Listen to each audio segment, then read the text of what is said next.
નમસ્કાર વિદ્યાર્થી મિત્રો, આપ સૌનું મારી YouTube ચેનલ પર હાર્દિક સ્વાગત છે અને નવા વર્ષના બધાને નૂતન વર્ષે અભિનંદન. Happy new year. જય શ્રી કૃષ્ણ. સુખનું તોરણ ઝૂલતું રહે, ભાગ્યનું પાનું ખુલતું રહે, ધનનો ભંડાર ભરેલો રહે, દુઃખ તમારા દ્વારને ભૂલતું રહે. ઈશ્વર આપને અને આપના પરિવારને સુખ શાંતિ સમૃદ્ધિ ઐશ્વર્ય અને તંદુરસ્તી આપે એવી શુભકામનાઓ સાથે નવું આવનારું વર્ષ આપના માટે ખૂબ ખૂબ લાભદાયી રહે એવી શુભેચ્છા સાથે આજે ધોરણ 12 એસપીસીસી વિષયના આપણે 3 અને 4 ગુણના પ્રશ્નોની શરૂઆત કરવા જઈ રહ્યા છીએ. તો ઓકે વિદ્યાર્થી મિત્રો, શરૂઆત કરીએ છીએ આપણે 3 ગુણના પ્રશ્નો. ખાસ એ ધ્યાન રાખજો કે પાર્ટ 1 કે પાર્ટ 2 લખેલું હશે અથવા સીસી અથવા એસપી, એટલે ખ્યાલ આવવો જોઈએ. પાર્ટ 1 એટલે કોમર્શિયલ કોમ્યુનિકેશન અથવા વિભાગ 1 લખ્યો હશે અને 3 ગુણના પ્રશ્નો કેટલાક મારી રીતે તારવ્યા છે અને આપના અભ્યાસમાં એ મદદરૂપ થઈ શકું એ રીતે, પણ આટલા જ પ્રશ્નો કરવા એવું નથી કહેતો. જરૂરી લાગે છે એવા તમામ પ્રશ્નો કે પ્રશ્નપત્રો આપણી પાસે કોઈ જૂના અગાઉના પહેલી પરીક્ષા, બીજી પરીક્ષા કે બોર્ડ એક્ઝામના જેટલા પણ પેપર છે એને પણ સોલ્વ કરો તો પણ તમારા પરફોર્મન્સમાં માર્ક્સમાં વધુ પરીક્ષાઓમાં માર્ક્સ લઈ શકો છો. ઓકે, શરૂઆત કરીએ ચેપ્ટર નંબર 2 વિભાગ 1. ચેપ્ટર નંબર 2 3 ગુણના પ્રશ્નો. પહેલો પ્રશ્ન, સ્થાનિક સ્વરાજ્યની સંસ્થાઓમાં કઈ કઈ સંસ્થાઓનો સમાવેશ થાય છે? સ્થાનિક સ્વરાજ્યની સંસ્થાઓમાં હવે આપણને ખ્યાલ છે બેટા, ઈઝી પ્રશ્ન આવે. ગ્રામ પંચાયતો, તાલુકા પંચાયતો, જિલ્લા પંચાયત, નગરપાલિકા અને મહાનગરપાલિકાઓનો સમાવેશ થાય છે.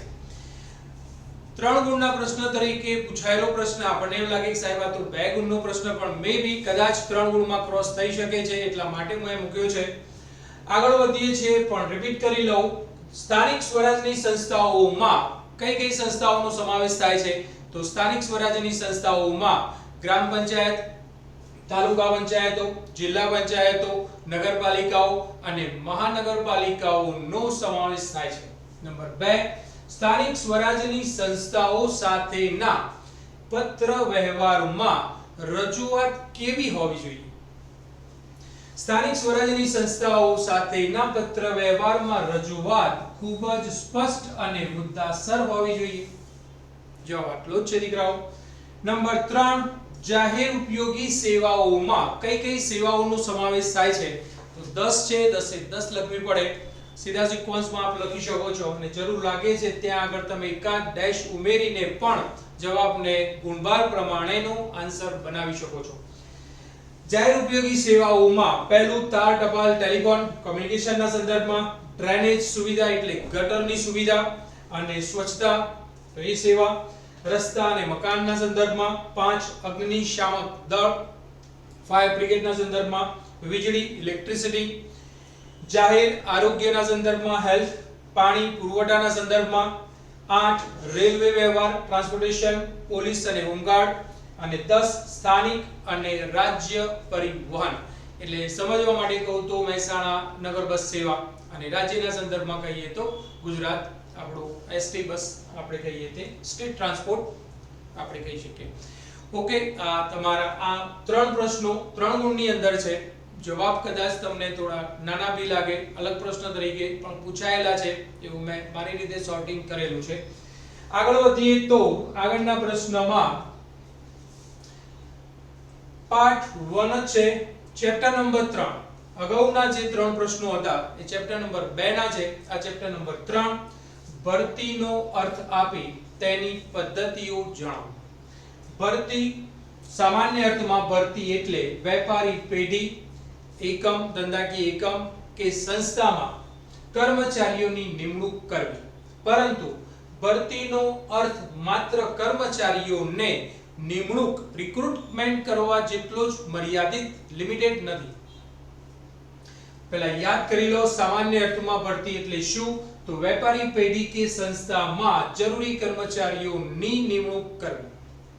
વિશાળ અર્થમાં ભરતી એટલે યોગ્ય સમય, યોગ્ય લાયકાત વાળા, યોગ્ય સંખ્યામાં કર્મચારીઓની નિમણૂક કરવી. પ્રોપર અર્થ કહી શકીએ. બીએ ના સંદર્ભમાં પણ કોમર્સ ના સ્ટુડન્ટ છો તો બીએ ની અંદર પણ ભરતીના અર્થ આવે છે. એમાં પણ સામાન્ય ભાષામાં અને વિશાળ અર્થમાં એમ કરીને આવે છે.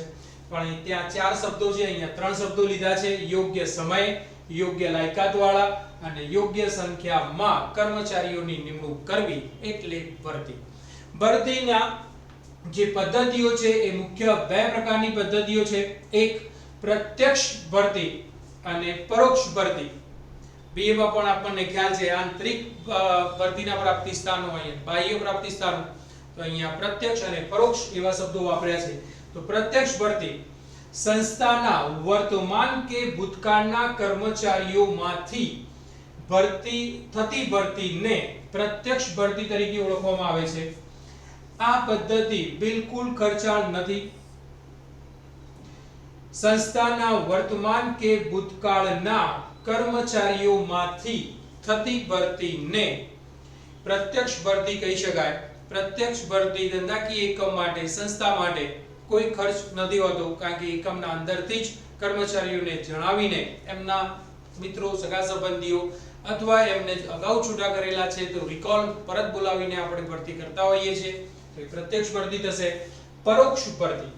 પરોક્ષ ભરતી જાહેરાતના માધ્યમથી, એટલે તમે જાહેરાત આપો છો, ન્યૂઝપેપર, ચોક્કસ પ્રકારની જોબ રિક્રુટમેન્ટ કરતી અથવા મેગેઝિનો, આપણે એને કહીએ સામયિકો, રોજગાર વિનિમય સંસ્થાઓ.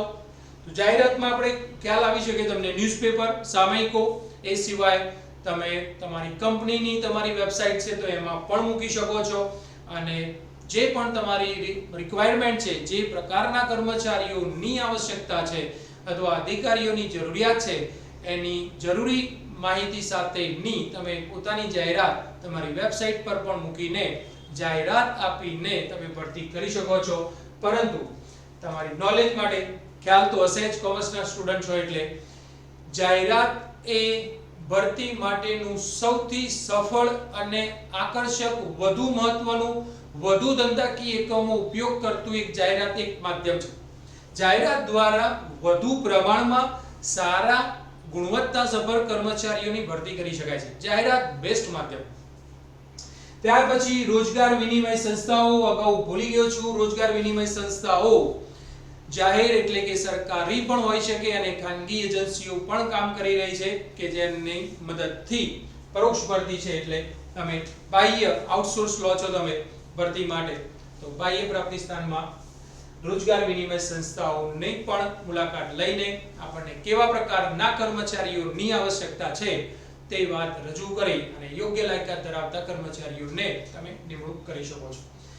અથવા નોકરી અંગેની માહિતી આપતી વાણિજ્યિક સંસ્થાઓ, જે ખાનગી એજન્સીઓ કહી શકું બેટા, કે જે લોકો જે તે ધંધાકીય એકમ, કંપનીને આ રીતે જે પણ જરૂરિયાત છે કર્મચારીઓની, કેવા કર્મચારીઓ જોઈએ છે, કેવી લાયકાત વાળા જોઈએ છે, કેટલી સંખ્યામાં જોઈએ છે વગેરે વાતની એ લોકોને આપણે રજૂઆત કરીએ છીએ. એટલે એ લોકો આપણને કામ, જે કર્મચારીઓ જોઈએ છે એ પ્રમાણે આપણને સંસ્થા, વાણિજ્યિક સંસ્થાઓ આપણને એ રીતે કર્મચારીઓ આપણને લાવીને આપશે અને જરૂરી આપણે પ્રોસેસ કરીને ધંધાકીય એકમમાં એ કર્મચારીઓની આપણે ભરતી કરતા હોઈએ છીએ. ટૂંકમાં પરોક્ષ ભરતી જાહેરાતના માધ્યમથી, રોજગાર વિનિમય સંસ્થાઓ અને નોકરી અંગેની માહિતી આપતી વાણિજ્યિક સંસ્થાઓ દ્વારા થતી ભરતીને પરોક્ષ ભરતી તરીકે ઓળખવામાં આવે છે.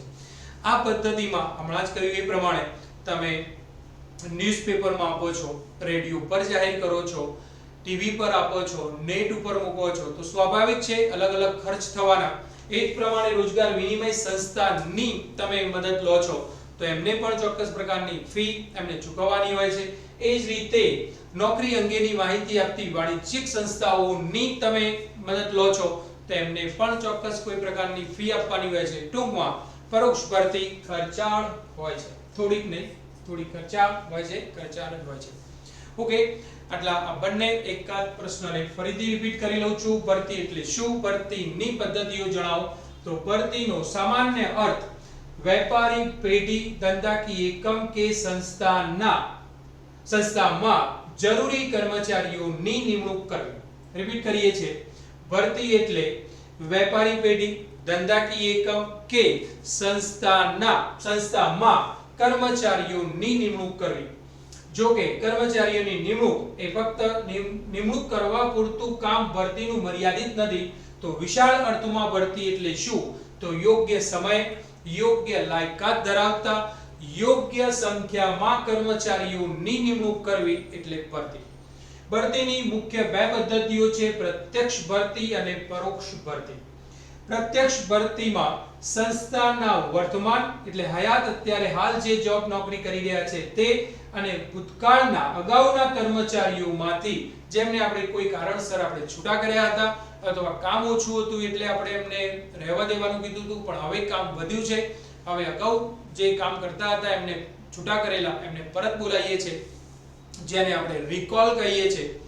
એ જ પ્રમાણે ભૂતકાળના કર્મચારીઓમાંથી થતી ભરતીને પ્રત્યક્ષ ભરતી કહી શકાય. ભરતીની આ પદ્ધતિ બિલકુલ ખર્ચાળ નથી, કારણ કે ધંધાકીય એકમ પોતાના કર્મચારીઓ વર્તમાન અને ભૂતકાળમાં કામ કરી ગયેલા કર્મચારીઓનો સંપર્ક સાધીને જરૂરી કર્મચારીઓની ભરતી કરતા હોય છે, એટલે અહીંયા કોઈ ખર્ચ જોવા મળતો નથી. પરોક્ષ ભરતીમાં પરોક્ષ ભરતી જાહેરાતના માધ્યમથી, રોજગાર વિનિમય કચેરીઓ દ્વારા અથવા નોકરી અંગેની માહિતી આપતી વાણિજ્યિક સંસ્થાઓ દ્વારા થતી ભરતીને પરોક્ષ ભરતી કહી શકાય. અને અહીંયા જુદા જુદા અલગ અલગ પ્રકારના ખર્ચ થાય છે, ફી ચૂકવવી પડે છે, માટે પ્રત્યક્ષ ભરતીની તુલનામાં પરોક્ષ ભરતી એ ખર્ચાળ છે. વિદ્યાર્થી મિત્રો, આ 3 અને 4 ગુણના પ્રશ્નોની આપણે શરૂઆત કરી છે. આપને કેવું રહે છે એવું ચોક્કસ મને કોમેન્ટ આપજો. અને ફરીથી આપ સૌને નવા વર્ષના ખૂબ ખૂબ અભિનંદન, હેપી ન્યુ યર. અને બધા વિદ્યાર્થીઓને ફરીથી જરા યાદ કરાવી લઉં, મારા YouTube ચેનલને લાઈક, શેર, કમેન્ટ હકારાત્મક અને સબસ્ક્રાઇબ કરવાનું અને કહેવાનું ભૂલાય નહીં. તમામ વિદ્યાર્થીઓ, વાલીઓ, મિત્રો, અગાઉના વિદ્યાર્થીઓ, એમના વાલીઓ અને જે પણ શૈક્ષણિક મિત્રો છે તેવા તમામ મિત્રોને મારા નવા વર્ષના નૂતન વર્ષના અભિનંદન અને ખૂબ ખૂબ ધન્યવાદ. Thank you.